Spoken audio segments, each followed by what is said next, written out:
Hello everyone, welcome to the Bong Tasty Hub. আজ আমি ইলিশ মাছের মাথা দিয়ে কচু শাকের রেসিপি আপনাদের সাথে শেয়ার করব। পুরো ভিডিওটি স্কিপ না করে দেখতে থাকুন।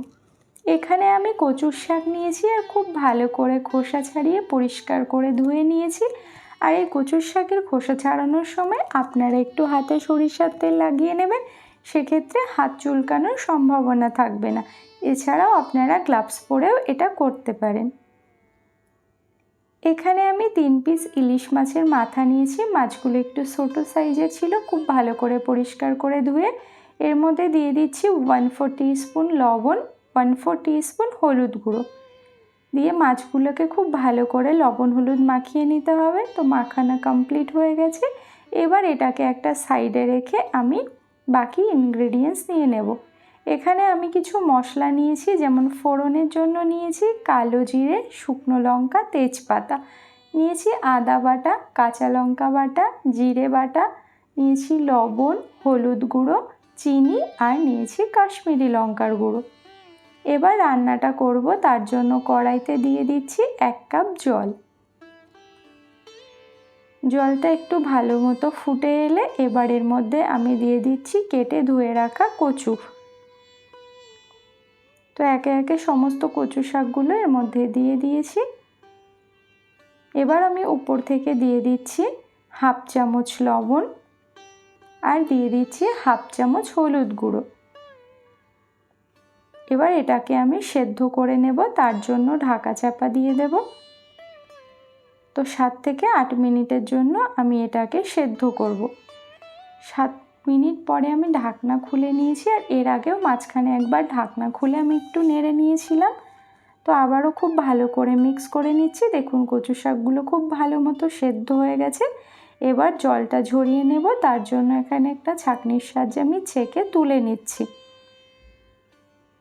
এরপর খুব ভালো করে চেপে চেপে জল ঝরিয়ে নিয়েছি। এবার এটাকে একটা সাইডে রেখে দিচ্ছি। এরপর কড়াই গরম করে দিয়ে দিচ্ছি কড়াইতে সরিষার তেল 3 চামচ। তেলটা খুব ভালো মতো গরম করে নিতে হবে, না হলে কড়াইতে মাছগুলো লেগে গিয়ে ভেঙে যেতে পারে। তেল গরম হয়ে এলে এর মধ্যে দিয়ে দিচ্ছি লবণ হলুদ মাখানো ইলিশ মাছের মাথা। মাছগুলোকে খুব ভালো করে ভেজে নিতে হবে এপিট ওপিট উল্টে। তো এক পাশ হয়ে গেছে, উল্টে আর এক পাশে আমি ভেজে দিচ্ছি। দেখুন মাছগুলোকে আমি খুব ভালো করে লাল লাল করে ভেজে নিয়েছি। তো মাছ ভাজা এখানে আমার কমপ্লিট হয়ে গেছে। এবার এগুলোকে আমি একটা পাত্রে তুলে নিচ্ছি। তো একে একে সব মাছগুলো তুলে নিয়েছি। এবার ওই একই তেলে আমি ফোড়নে দিয়ে দিচ্ছি 2টো শুকনো লঙ্কা মাঝখান থেকে ফাটিয়ে নিয়েছি, দিয়ে দিচ্ছি 1/4 টিস্পুন কালো জিরে আর দিয়ে দিচ্ছি একটা তেজপাতা। ফোড়নটাকে 40 থেকে 50 সেকেন্ড একটা ফ্রাই করে নিতে হবে। ফ্রাই করার পর সুন্দর স্মেল বেরোলে এবার আমি এর মধ্যে অ্যাড করে দেব মশলা, যেমন দিয়ে দিচ্ছি 1 চামচ জিরে বাটা। এই সময় ফ্লেমটাকে লোতে রাখবেন। দিয়ে দিচ্ছি 1/2 চামচ আদা বাটা আর দিয়ে দিচ্ছি 1 চামচ কাঁচা লঙ্কা বাটা। ঝালটা আপনারা আপনাদের স্বাদ বুঝে ব্যবহার করবেন। এবার সামান্য একটু হলুদ গুঁড়ো দিয়ে দিলাম, তাহলে আর মশলাটা বেশি ছিটকাবে না, না হলে তেলের উপরে আদা দিলে তো প্রচুর ছিটকায়, হলুদ দিলে আর ছিটকায় না। এবার মিডিয়াম আঁচে আমি খুব ভালো করে মশলা কষিয়ে নিচ্ছি। মশলার কাঁচা গন্ধ চলে গেলে এবার আমি এর মধ্যে দিয়ে দিচ্ছি 1/2 চামচ কাশ্মীরি লঙ্কার গুঁড়ো, দিয়ে দিচ্ছি 1/2 চামচ হলুদ গুঁড়ো, দিয়ে খুব ভালো করে মিক্স করে নিচ্ছি। কাশ্মীরি লঙ্কার গুঁড়োটা অপশনাল, আপনারা চাইলে দিতেও পারেন আবার নাও পারেন, দিলে কালারটা খুব ভালো আসে। তো মশলাটা এখানে খুব ভালো মতো কষানো হয়ে গেছে। এবার আমি এর মধ্যে দিয়ে দিচ্ছি সেদ্ধ করে জল ঝরানো কচু শাক, দিয়ে খুব ভালো করে মশলার সাথে মিশিয়ে নিতে হবে। আর এই সময় ফ্লেমটাকে আপনারা মিডিয়ামে রাখবেন। মিডিয়ামে রেখে খুব ভালো করে কন্টিনিউ এভাবে নাড়তে থাকতে হবে, না হলে কড়াইতে লেগে যেতে পারে। তো মশলার সাথে খুব ভালো করে এখানে মিশিয়ে নিচ্ছি। কচু শাক কিন্তু বাঙালিদের অত্যন্ত পছন্দের একটি খাবার। তো বাঙালিরা কচু শাক খেতে ভীষণই পছন্দ করে, বিশেষত বর্ষাকালে ইলিশ মাছের মাথা দিয়ে।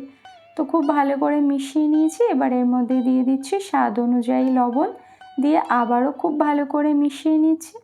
এই গরম ভাতে কচু শাকের রেসিপি থাকলে কিন্তু আর কোনো কিছুই লাগবে না, এক থালা ভাত নিমেষেই শেষ হয়ে যাবে। এবার আমি এর মধ্যে অ্যাড করে দিচ্ছি ভেজে রাখা মাছের মাথা। মাছগুলোকে আমি একটু হালকা করে ভেঙে নিয়েছি, আপনারা চাইলে গোটাটাও রাখতে পারেন। দিয়ে খুব ভালো করে মিশিয়ে নিচ্ছি, আর এভাবে কিছুক্ষণ বাদে বাদে নাড়তে হবে যাতে করে কড়াইতে না লেগে যায়। এবার আমি এর মধ্যে দিয়ে দিচ্ছি স্বাদ অনুযায়ী মিষ্টি।